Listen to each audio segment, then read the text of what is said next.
हाँ, तो dear student, हम लेंस निकाय के प्रधान बिंदुओं के बारे में पढ़ रहे थे और हमने बता दिया था 6 प्रधान बिंदु होते हैं और 6 प्रधान बिंदु में से हमने 4 बिंदुओं के बारे में आपको बता दिया था, जिसमें 2 फोकस बिंदु और 2 मुख्य बिंदु।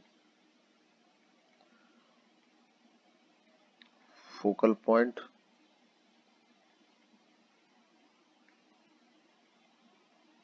और 2 प्रिंसिपल पॉइंट।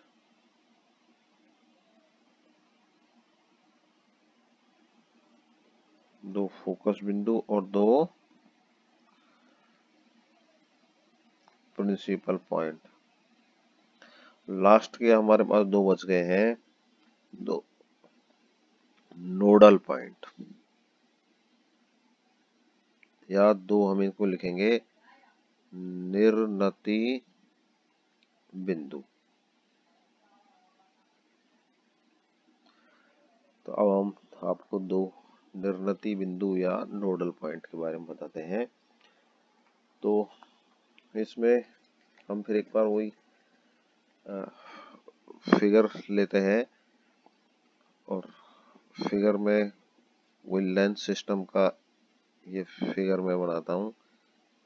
ये मान लीजिए लेंस सिस्टम है, एक मोटा लेंस है या एक से ज्यादा लेंस है इन दोनों सरफेसेस के बीच में, और ये इस लेंस सिस्टम की कोएक्सियल एक्सिस है, एक एक्सिस है।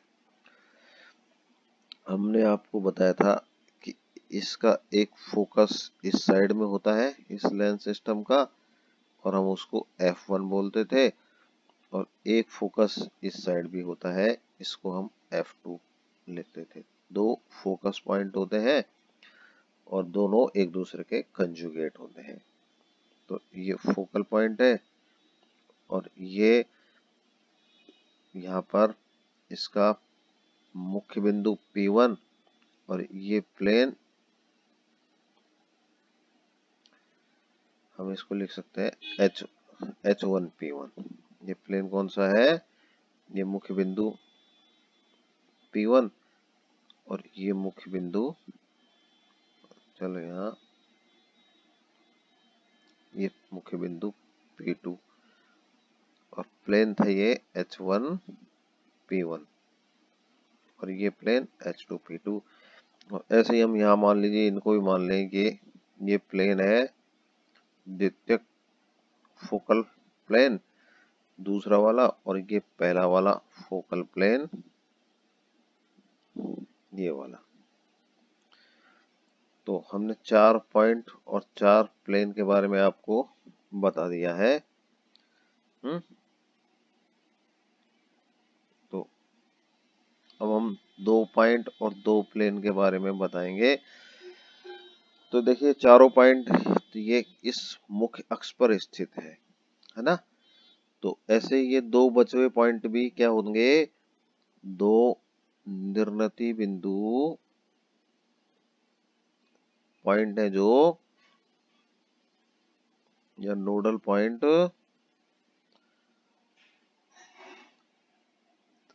प्रिंसिपल एक्सिस पर उपस्थित होते हैं।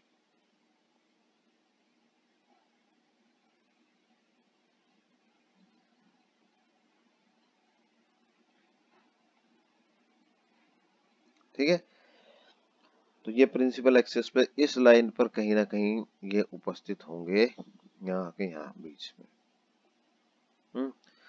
दूसरी बात, ये दोनों बिंदु भी कॉन्जुगेट बिंदु होंगे। नोडल पॉइंट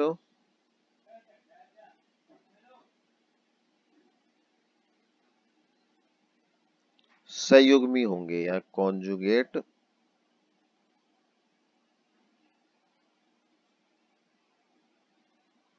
के बारे में बता दिया मैंने आपको। तो अब इनकी एग्जैक्ट डेफिनेशन क्या है? तो इसकी एग्जैक्ट डेफिनेशन के लिए चलो मैं फिगर इस तरह से बताता हूं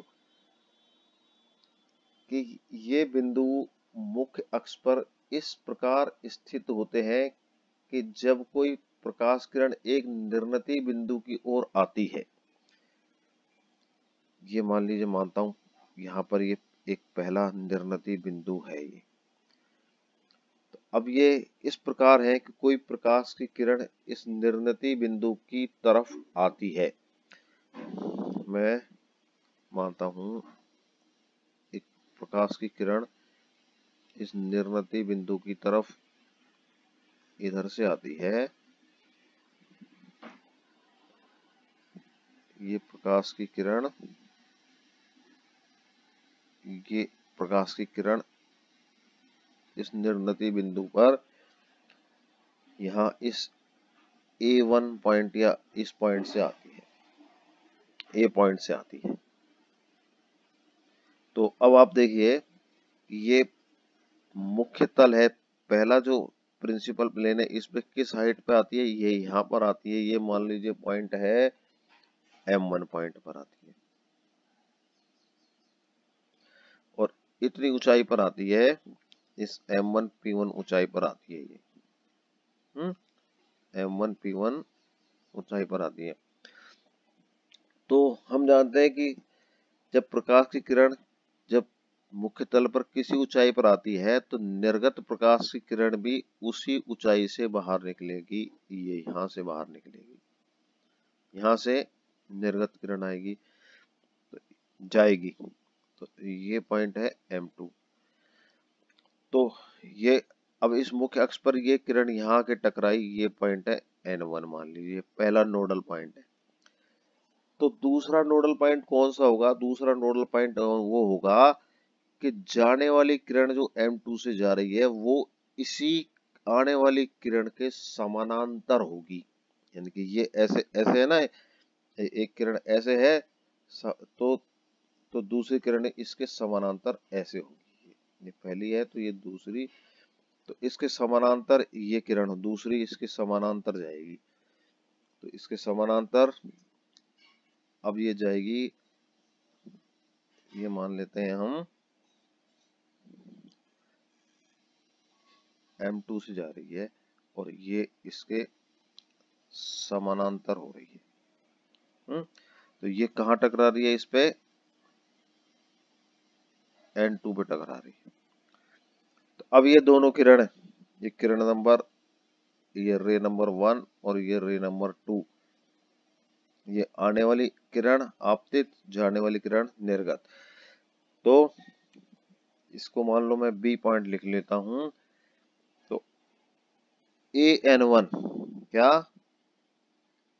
AN1 is parallel to M2B।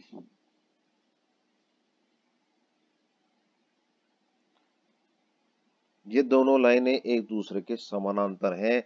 तो N1 और N2 क्या है? निर्णती बिंदु है। N1 एंड N2 निर्णती बिंदु है, नोडल पॉइंट है। तो ये दोनों क्या है? नोडल पॉइंट है। तो अब आपको समझ आया कि ये दो बिंदु मुख्य अक्ष पर इस प्रकार स्थित है कि यदि एक किरण पर, एक पॉइंट पर किरण आती है, तो दूसरे पॉइंट से निकलने वाली किरण पहली किरण के, पहली रे के समानांतर होगी। तो ये कहलाती है, ये कहलाते हैं नोडल पॉइंट। और ये जो प्लेन है N और N2 से पास होने वाले प्लेन और मुख्य अक्ष के लंबवत है, N1 और N2 से गुजरने वाले, पास होने वाले plane passing through N1 N2 and perpendicular to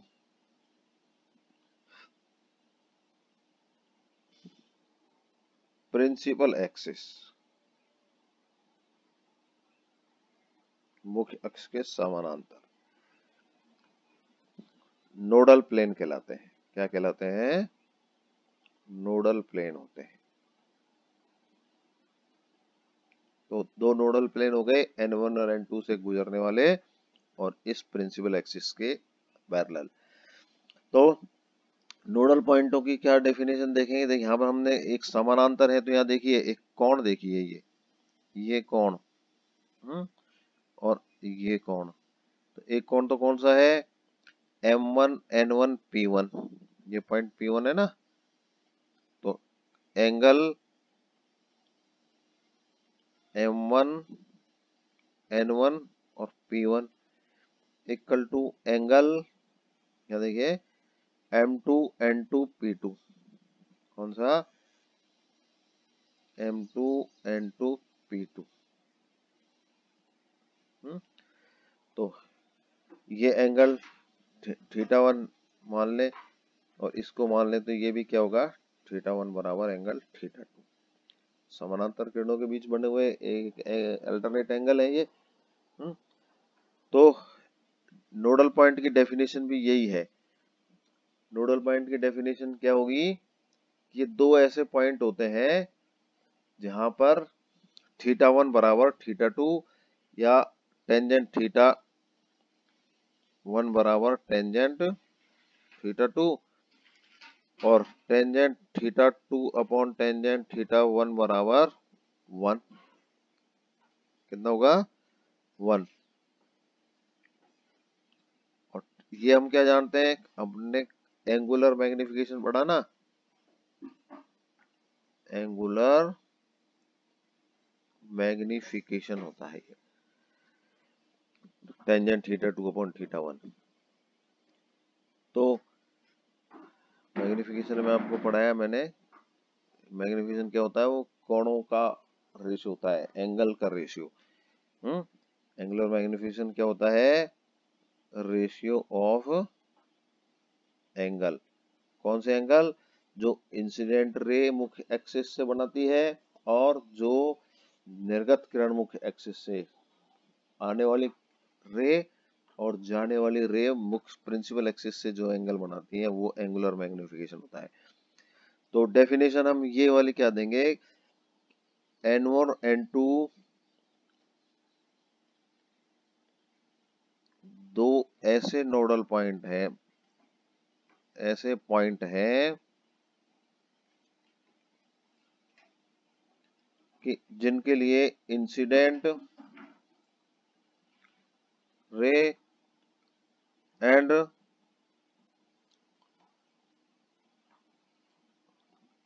transmitted रे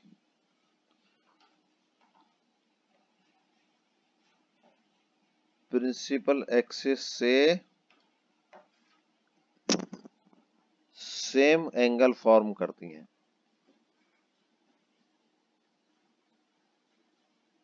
समान कोण बनाती है, अथवा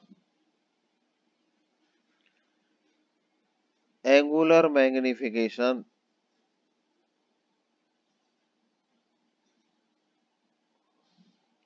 +1 होता है। तो जिन पॉइंटों के लिए एंगुलर मैग्निफिकेशन +1 हुआ, तो वो कहलाएंगे नोडल पॉइंट। तो ये मैंने आपको बता दिए हैं दो नोडल पॉइंट और दो नोडल प्लेन। तो हमने आपको कार्डिनल पॉइंट में सब कुछ बता दिया है, 6 नोडल पॉइंट, 6 नोडल प्लेन। और अब मैं आपको इन नोड की कुछ प्रॉपर्टी बता देता हूं मैं। इनकी प्रॉपर्टी बताता हूं, 2-3 प्रॉपर्टी है। Properties of cardinal point. मतलब कार्डिनल पॉइंट में सभी आ गए, 6 हो गए, 6 आ गए। एक minute, property of cardinal point. तो प्रॉपर्टी ऑफ कार्डिनल पॉइंट में मैं आपको बताता हूं। एक बार हम फिगर को दोबारा देख लेते हैं। ये फिगर है हमारा। इस फिगर को मैं दोबारा नीचे एक बार ले आता हूँ, बार बार ऊपर नीचे नहीं करना पड़ेगा।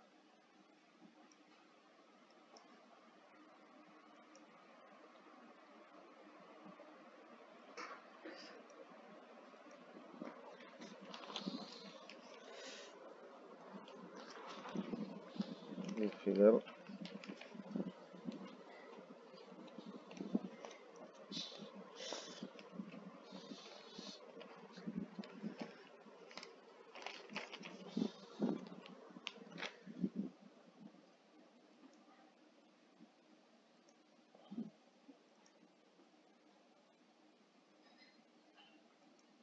ये देखिए, अब हम राइट एंगल पहली प्रॉपर्टी में देखते हैं। राइट एंगल ट्राइंगल्स, ये triangle P1 M1 N1 and triangle P2 M2 N2, P2 M2 N2, ये दो छोटे छोटे ट्राइंगल है ना। ये वाले दो ट्राइंगल देखिए,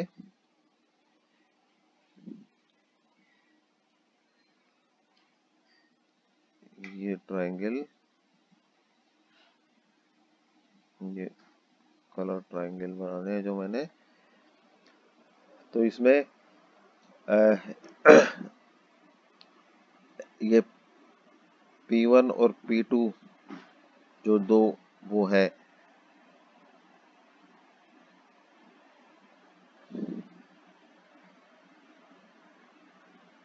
π/2 एंगल, और हम जानते हैं कि जिस हाइट पर इंसिडेंट रे आती है उसी हाइट से वो इंसिडेंट रे ट्रांसमिटेड निकलती है। तो M1 P1 बराबर M2 P2, तो ये भी बराबर होती है M1 P1 बराबर। तो दोनों ट्राइंगल क्या कह सकते हैं हम, एक दूसरे के इक्विवेलेंट है। तो दीज टू ट्राइंगल्स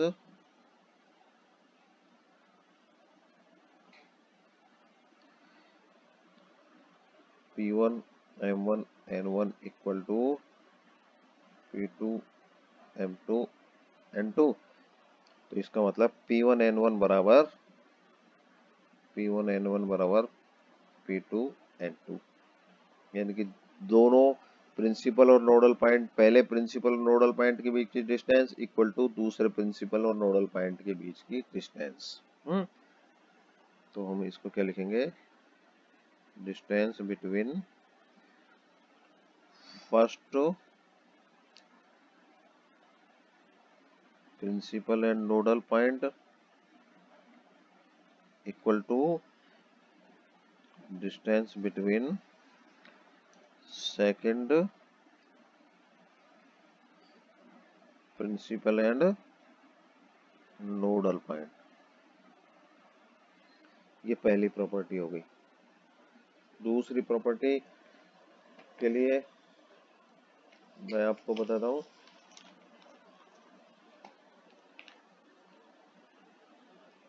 इस ट्राइंगल में हम क्या करते हैं, देखिए मैंने आपको भी बताया P1 N1 बराबर P2 N2। मैं अभी एक डिस्टेंस इनके बीच की, ये वाली डिस्टेंस है N1 और P2 के बीच की डिस्टेंस, इसको ऐड कर देता हूँ। मैं क्या करता हूँ, P1 N1 प्लस डिस्टेंस क्या है N1 P2,